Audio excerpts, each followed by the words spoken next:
시청자 여러분 안녕하십니까? JTBC 아침 뉴스입니다.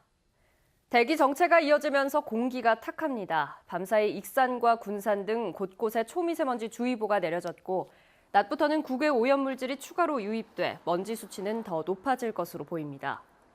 김제와 군산 등 서해안 지역에는 강풍주의보가 발효 중입니다. 시설물 관리에 각별한 주의가 필요합니다. 현재 기온은 전주 9.4도, 익산 4도, 임실 1.7도로 어제 아침보다 2에서 5도가량 높고 한낮에는 대부분 19도 안팎까지 올라 포근하겠습니다. 당분간 비 소식 없이 온화한 봄 날씨가 이어지겠습니다. 전북 혁신도시에 있는 지방자치인재개발원은 전국의 지방공무원들이 교육을 받는 곳입니다. 그런데 경기도가 5급 승진 후보자 교육을 지방자치인재개발원이 아닌 수원에 있는 산하기관에서 실시하겠다고 밝혀 전북에서 반발이 커지고 있습니다. 먼저 송창용 기자가 보도합니다. 전북 혁신도시 12개 이전 기관 가운데 한 곳인 지방자치인재개발원. 한 해 8,000명가량의 지방공무원이 교육을 받는 곳입니다. 그런데 정문 앞이 현수막으로 뒤덮여 있습니다. 인근 숙박업소와 음식점 등의 주민들이 경기도의 5급 승진 후보자 자체 교육 추진을 비판하며 내걸은 겁니다. 이들은 전국 5급 교육생 3,800여 명의 16%를 차지하는 경기도 교육생이 빠져나가면 큰 타격이 불가피하다고 주장했습니다. 이곳에서 숙박업을 하는 100여 곳과 인근에서 음식점 등으로 힘겹게 먹고 사는 소상공인들은 모두 고사하고 말 것입니다. 전북 정치권도 비판에 가세했습니다.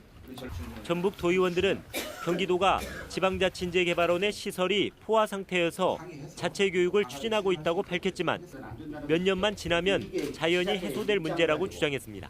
베이비붐 세대가 많이 이를테면 일시적으로 들어갔기 때문에 인원이 늘어난 것이고 2, 3년 이후에는 절대 이를테면 적재될 이유가 없다는 것이죠.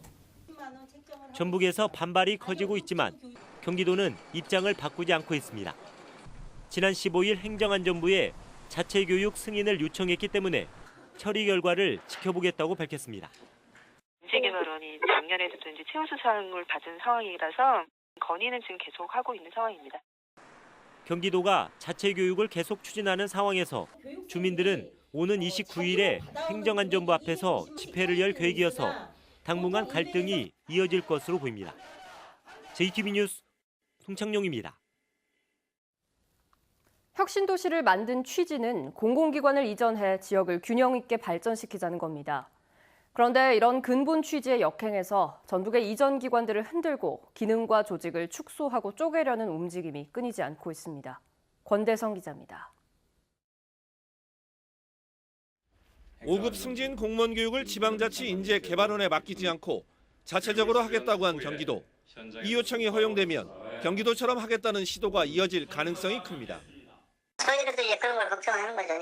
아직은 뭐 딴 데서 이렇게 하겠다고 나선 데는 아직은 없는 것도 같은데. 지방자치인재개발원이 혁신도시로 옮겨온 취지가 무색해질 수 있습니다.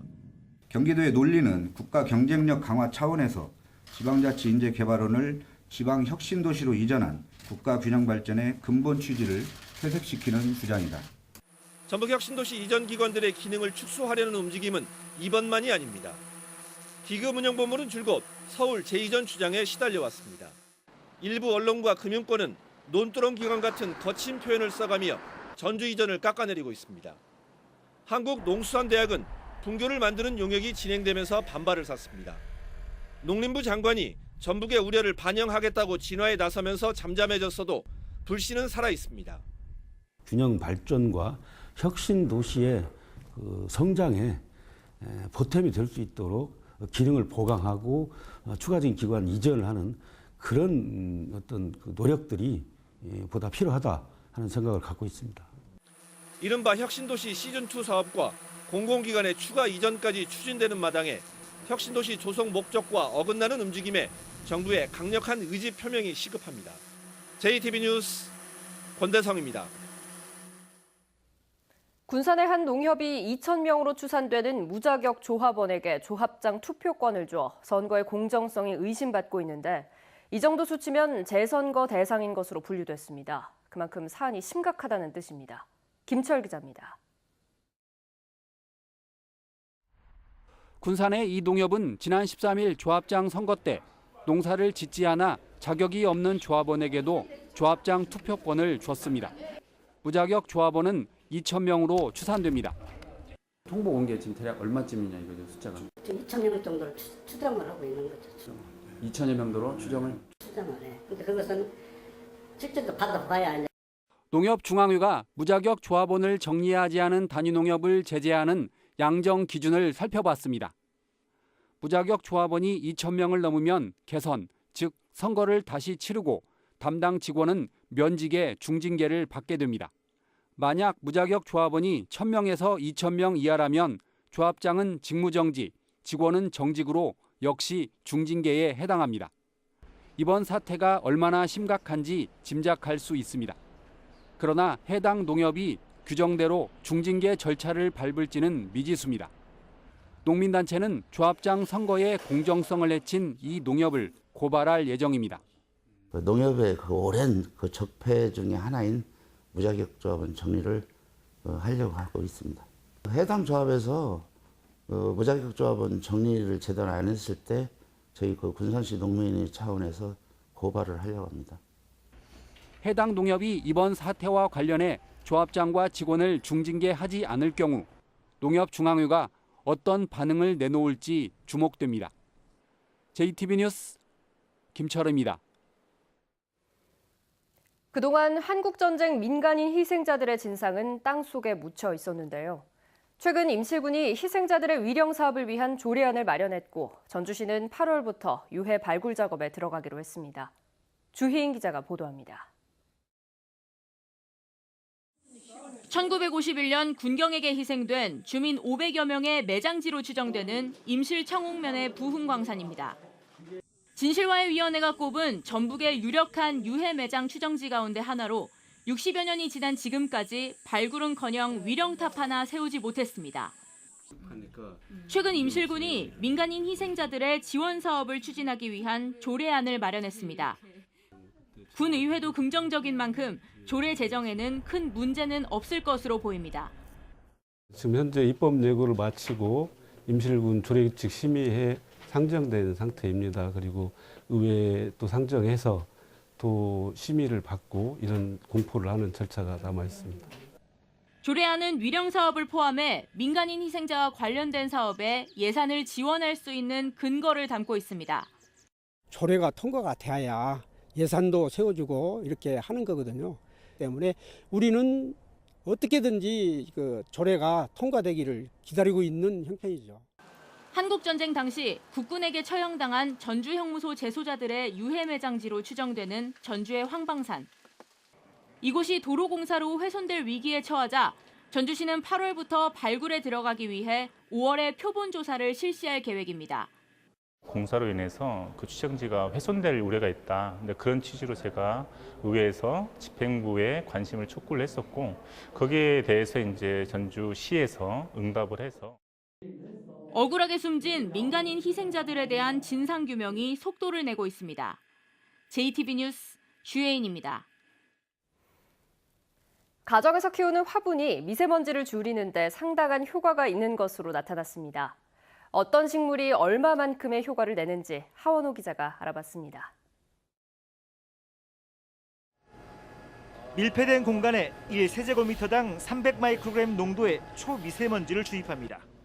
4시간 뒤 농도를 측정해봤더니 화분이 없는 곳은 174, 화분이 있는 곳은 109마이크로그램으로 화분이 있는 곳의 농도가 훨씬 낮았습니다. 식물이 광합성을 하는 과정에서 미세먼지를 흡착하거나 흡수하기 때문입니다. 잎 뒷면에 기공이 있는데요. 기공의 크기가 미세먼지보다는 훨씬 크기 때문에 광합성하는 과정에서 흡수돼서 제거됩니다. 가정에서 많이 키우는 화분 가운데는 파키라와 백냥금, 멕시코 소철, 박쥐란, 율마 순으로 미세먼지 저감 효과가 높은 것으로 나타났습니다. 20제곱미터 크기의 거실에 이런 화분 서너 개를 4시간가량 놔두면 초미세먼지 20-30%를 저감시키는 것으로 분석됐습니다. 벽면에 식물을 심는 바이오월은 시간당 230마이크로그램의 미세먼지를 제거하는 것으로 나타났습니다. 레이저빔을 이용해 촬영한 영상을 보면 밀폐된 공간을 가득 메웠던 미세먼지가 시간이 지날수록 크게 줄어드는 걸 확인할 수 있습니다. 농촌진흥청은 미세먼지 저감 효과가 있는 가로수 수종을 연구하는 등 식물을 활용한 미세먼지 저감 기술을 개발하는 데 노력할 계획입니다. JTB 뉴스 하원호입니다. 공동 육아 나눔터가 군산에서는 처음으로 문을 열었습니다. 남원시가 가정에서 돌보는 아동들을 위해 간식비를 지원합니다. 정원익 기자입니다. 방과 후 초등학생을 돌보는 공동육아 나눔터가 군산 늘푸른 도서관 1층에 문을 열었습니다. 군산에서는 처음 마련된 나눔터에서는 미술놀이, 보드게임, 숙제와 생활지도 프로그램 등을 운영할 예정입니다. 현대사회의 가족 형태가 핵가족화되면서 약화된 가족 돌봄 기능을 보완하고자 합니다. 앞으로 우리 시는 부모의 육아 부담을 함께 나눌 수 있도록 노력할 것입니다. 남원시가 다음 달부터 어린이집이나 유치원을 다니지 않고 가정에서 돌보고 있는 아동들에게 전국에서 처음으로 간식비를 지원합니다. 대상은 86개월 미만의 아동 600여 명으로 매달 10,000원씩 지원받아 남원시와 협약을 맺은 가맹점에서 간식을 살 수 있습니다. 최근 심각한 저출산으로 인구가 감소하고 있어 이에 적극 대응하여 아이 낳고 기르기 좋은 환경을 조성해 가겠습니다. 올해로 4번째를 맞은 프러포즈 축제가 오는 5월 25일부터 이틀 동안 구이면 도립미술관 광장에서 열립니다. 이번 축제에서는 연인과 부부는 물론 새로운 사랑을 찾는 이들이 참여할 수 있는 다양한 프로그램이 진행될 예정입니다. 부안군이 청년부안 혁신위원회를 열고 위원 15명에 대한 위촉식을 가졌습니다. 청년부안 혁신위원회는 앞으로 2년 동안 청년 종합 대책 수립, 청년도 향상과 청년 문화 확산 등에 대한 자문 역할을 하게 됩니다. JTB 뉴스 정원익입니다. 군산시 보건소가 유통기한이 지난 방역용 살충제를 적법하게 처리하지 않아 논란이 일고 있습니다. 군산시 보건소는 지난 2017년 유통기한이 지난 방역용 살충제 120리터를 희석해 해충 발생 우려가 있는 공터 등에 뿌려 처리한 것으로 뒤늦게 드러났습니다. 유통기한이 지난 방역용 살충제는 전문 처리업체에 맡겨 소각 처리하도록 규정돼 있습니다. 전북대학교에 약학대학을 신설해야 한다는 목소리가 높아지고 있습니다. 전라도의회는 전북대학교가 연구개발과 임상을 뒷받침할 관련 학과와 기반시설이 잘 구축돼 있고 균형 발전에도 도움이 된다면서 약학대학을 신설해 줄 것을 교육부에 촉구했습니다. 도의회는 전북대의 약대가 신설되면 세계 최고 수준의 역량을 갖출 수 있도록 적극 지원하겠다며 이 같은 내용을 담은 성명서를 교육부에 보냈습니다. 전북교육청이 교육과 행정 분야에 남아있는 일제 잔재 청산 작업에 들어갑니다. 전북교육청은 친일 잔재가 남아있는 교가 정비 작업에 착수한 데 이어 교육과 행정용어, 조직문화와 교육제도 등에서 친일 청산 작업에 들어가기로 하고 공모전을 진행한다고 밝혔습니다. 이번 공모전은 도민 누구나 참여할 수 있고 순화 대상 용어와 개선이 필요한 제도 등을 다음 달 30일까지 도교육청 홈페이지를 통해 제출하면 됩니다.